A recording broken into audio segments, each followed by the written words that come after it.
सर्वत्र लालित्यं यद्वा तद्वानुलभ्य च। गंगा नदी के तट पर स्थित है ललिता तीर्थ, जहां क्षेत्र रक्षा करने वाली दुर्गा रूपी ललिता गौरी का निवास है,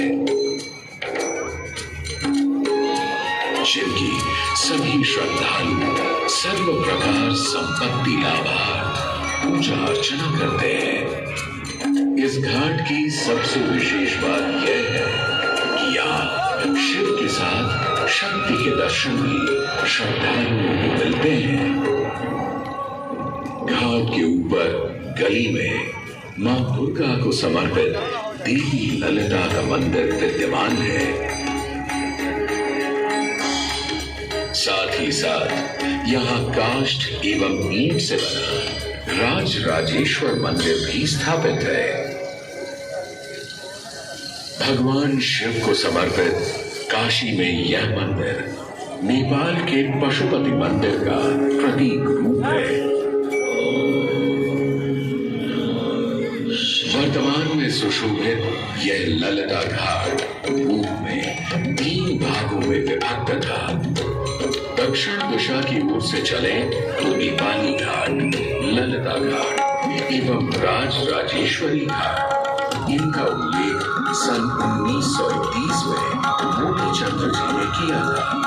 जहां नेपाली घाट एवं ललिता घाट के पक्के निर्माण का श्रेय नेपाल के महाराजा बहादुर शाह को जाता है, तो वहीं राज राजेश्वरी घाट के निर्माण का श्रेय सिद्धगिरी जी को जाता है।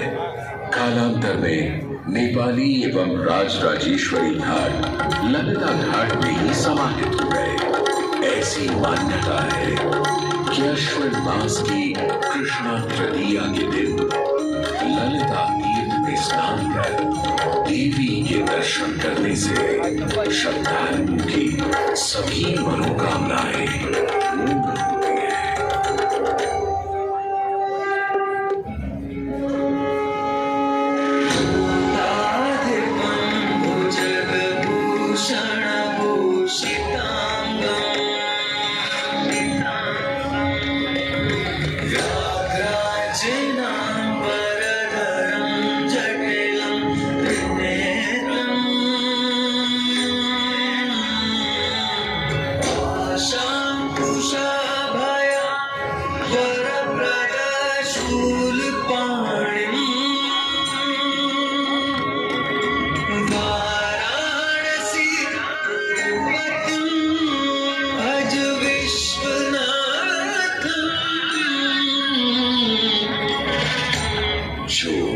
सभी जीवों के स्वामी हैं, जो सर्पों को आभूषण के रूप में धारण करते हैं, जो बाघ की खाल को सुशोभित करते हैं। सूर्य, चंद्रमा और अग्नि उनके 3 नेत्र हैं तथा वो जटाधारी हैं।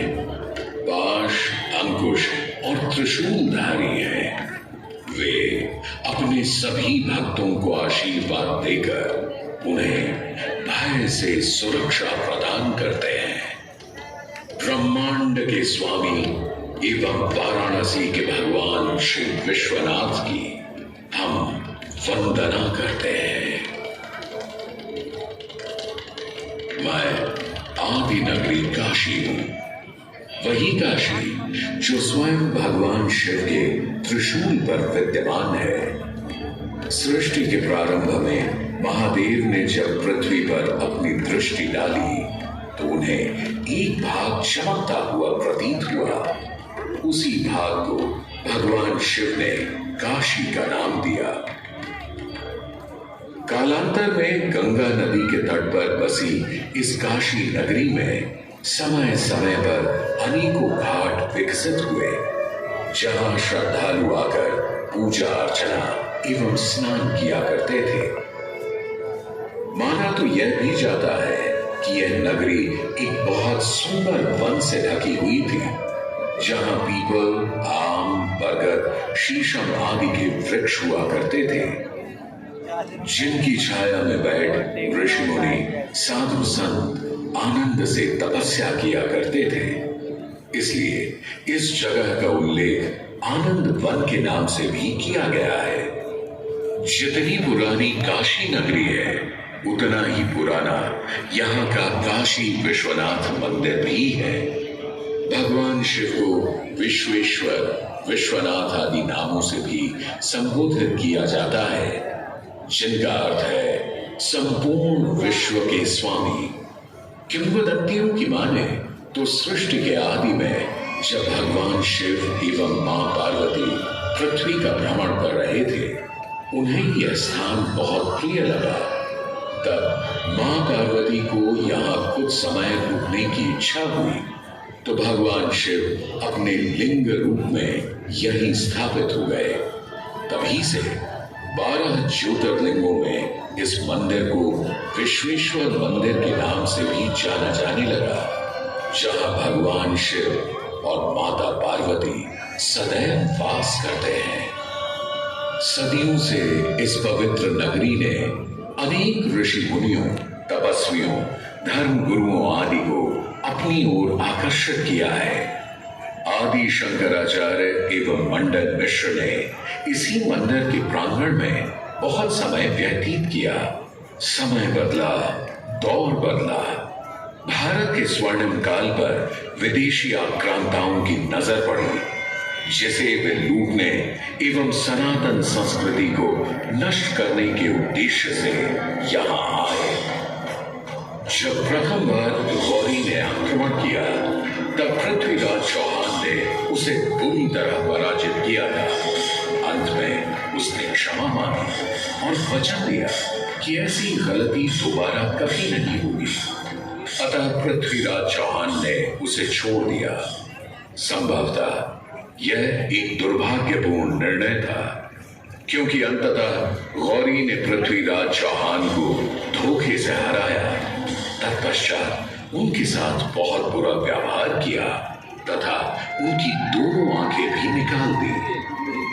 पृथ्वीराज की मृत्यु के उपरांत हिंदुओं का मनोबल कमजोर पड़ गया, जिसके परिणाम स्वरूप आतताइयों ने अन्य मंदिरों के साथ साथ विश्वनाथ मंदिर को भी क्षति पहुंचाई। यह ऐसा काला दौर था जिसके स्मरण करने मात्र से आंखें नम पड़ जाती हैं। परंतु समय सदा एक सा नहीं रहता और दुख के ये बादल भी सुख में बदलने वाले थे। एक धार्मिक सम्मेलन में राजा टोडरमल की भेंट नारायण भट्ट से हुई। नारायण भट्ट एक बहुत धनी व्यक्ति थे। दोनों ही धार्मिक इंसान थे और नित्य प्रति भगवान की पूजा अर्चना करना अपना परम कर्तव्य समझते थे। दोनों ने काशी विश्वनाथ के इस पावन मंदिर का जीर्णोद्धार करवाया और वीरान पड़े खंडहरों में एक नई जान डाल दी। 16वीं सदी में संत तुलसीदास ने यहाँ रामचरितमानस की चौपाइयों को पढ़ा था तथा संत एकनाथ ने भी यहीं पर वारकरी संप्रदाय का महान ग्रंथ श्री एकनाथी भागवत लिखकर पूरा किया था। लगभग 7वीं शताब्दी के मध्य में मराठा शासक मल्हार राव होलकर ने काशी विश्वनाथ मंदिर के पुनर्निर्माण की योजना बनाई। ये कार्य वे तो नहीं कर पाए, परंतु उनकी पुत्रवधू अहिल्याबाई होलकर जी ने इसे सन 1776 से 1778 के बीच पूरा किया। वर्तमान काशी विश्वनाथ मंदिर निर्माण का श्रेय अहिल्याबाई होलकर जी को ही जाता है। इनके अलावा महाराजा रणजीत सिंह ने 1000 किलो शुद्ध सोने से निर्मित छत्र को इस मंदिर पर लगवाया। जहां ग्वालियर की महारानी बैजाबाई ने ज्ञानवापी का मंडप बनवाया, तो वहीं नेपाल के महाराजा ने यहाँ नंदी की प्रतिमा स्थापित करवाई। सनातन संस्कृति को सुरक्षित रखने के लिए जिससे जो बन सका उसने वैसा किया। और वर्तमान में भी यह क्रम देखने को मिल रहा है। सन 2022 में भारत के प्रधानमंत्री नरेंद्र मोदी ने काशी विश्वनाथ मंदिर का जीर्णोद्धार एवं सौंदर्यीकरण करवा इसके स्वर्णिम काल को फिर से एक बार जीवंत करने का प्रयास किया।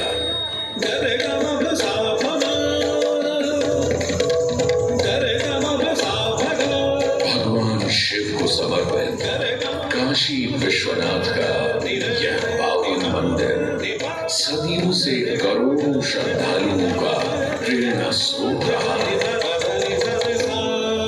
और सदैव के लिए रहेगा। आगे पत्ता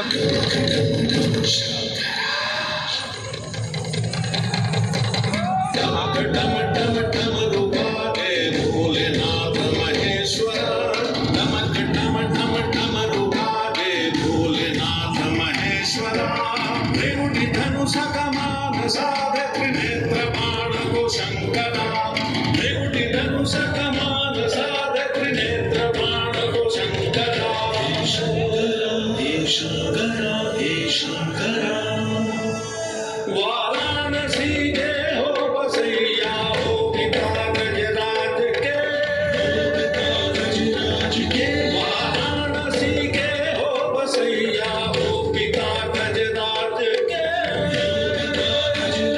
के सजे माँ पार्वती के मान में सिंदूर से सजे माँ पार्वती के मान में सिंदूर से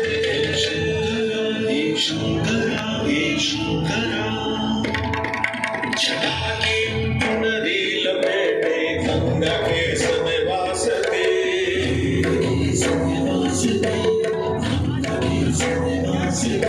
छटा की चुनरी लपेटे गंगा के समय वासते चंद्रमा की रज लगाती शीश कमर प्रकाशते चंद्रमा की रज लगाती शीश कमर प्रकाशते एक